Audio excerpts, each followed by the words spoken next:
तमिलनाडु के मुख्यमंत्री बनते ही सी जोसेफ विजय लगातार बड़े बड़े फैसले लिए जा रहे हैं। पिछले 4 से 5 दिनों में वो अपने फैसलों को लेकर काफी सुर्खियों में हैं। 717 शराब बंद करवाने के बाद विजय ने 14 मई को सरकारी कर्मचारियों और शिक्षकों के महंगाई भत्ते में 2% बढ़ोतरी का ऐलान किया। महंगाई भत्ते में 2% बढ़ोतरी का ऐलान के बाद डीए 58% से बढ़कर 60% हो गया है। सरकार ने इसे 1 जनवरी 2026 से प्रभावी माना है। राज्य के सूचना और जनसंपर्क विभाग की ओर से जारी आधिकारिक प्रेस विज्ञप्ति में कहा गया कि इस फैसले से करीब 16 लाख सरकारी कर्मचारी, शिक्षक, पेंशनर्स और पारिवारिक पेंशनर्स लाभान्वित होंगे। सरकार ने बताया कि केंद्र सरकार द्वारा केंद्रीय कर्मचारियों को डीए 58% से बढ़ाकर 60% किए जाने के बाद तमिलनाडु सरकार ने भी अपने कर्मचारियों और पेंशनर्स को समान लाभ देने का निर्णय लिया। प्रेस विज्ञप्ति में कहा गया कि मुख्यमंत्री विजय के नेतृत्व वाली सरकार कर्मचारियों और शिक्षकों के कल्याण के लिए प्रतिबद्ध है।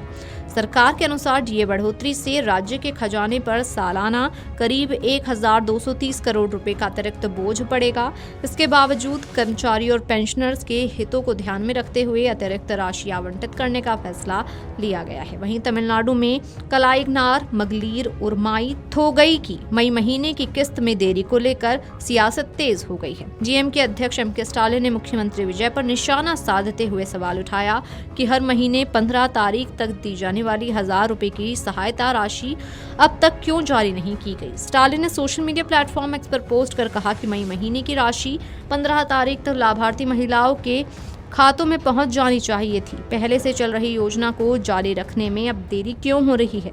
आखिर किस तरह का पुनर्गठन किया जा रहा है? उन्होंने आगे कहा कि विधानसभा में 1 दिन पहले ही सरकार ने दावा किया था कि द्रविड़ मॉडल सरकार की सभी कल्याणकारी योजनाएं जारी रहेंगी। स्टालिन ने तंज कसते हुए कहा कि 2500 रुपए प्रति महीना देने का वादा करने वाली सरकार अब 1000 की राशि देने में भी देर कर रही है। क्या यही आपका बदलाव है?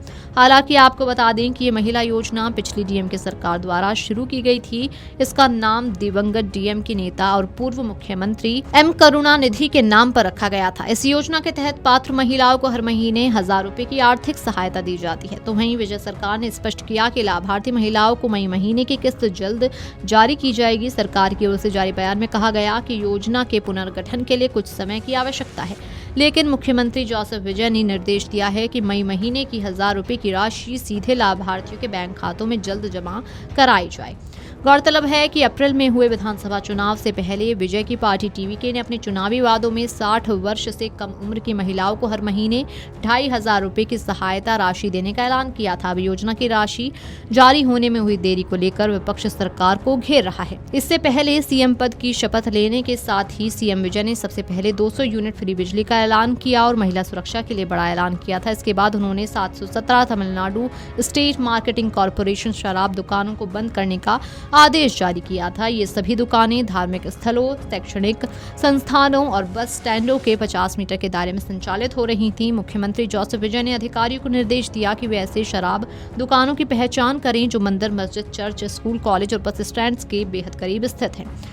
सरकार द्वारा कराए गए सर्वे में सामने आया कि कुल 717 TASMAC दुकानें निर्धारित 500 मीटर की सीमा के भीतर चल रही हैं। ये फैसला टीवी के सरकार के सत्ता में आने के बाद राज्य द्वारा संचालित शराब खुदरा नेटवर्क में पहला बड़े पैमाने का नियामक हस्तक्षेप है। इस कदम को नए प्रशासन द्वारा सार्वजनिक कल्याण और शराब विनियमन से जुड़े अपने प्रमुख चुनावी वादों में से एक को पूरा करने के प्रयास के रूप में भी देखा जा रहा है। विधानसभा चुनाव प्रचार के दौरान विजय और टीवी के नेतृत्व ने पिछली सरकारों की कड़ी आलोचना की थी, जिन पर आरोप था कि उन्होंने शराब की बिक्री के विस्तार को बढ़ावा दिया, जबकि परिवारों और युवाओं पर इसके सामाजिक और आर्थिक परिणामों की अनदेखी की।